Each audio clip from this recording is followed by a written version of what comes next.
Hi, I'm Lauren Goldstein, and I'm a licensed clinical social worker sitting in my office in Monroe, Connecticut. The name of my practice is called Peace of Mind Counseling and Psychotherapy.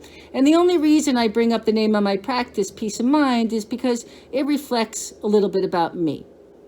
I'm on the strife for peace of mind daily, and I get to be a facilitator for other people who are looking for peace of mind as well.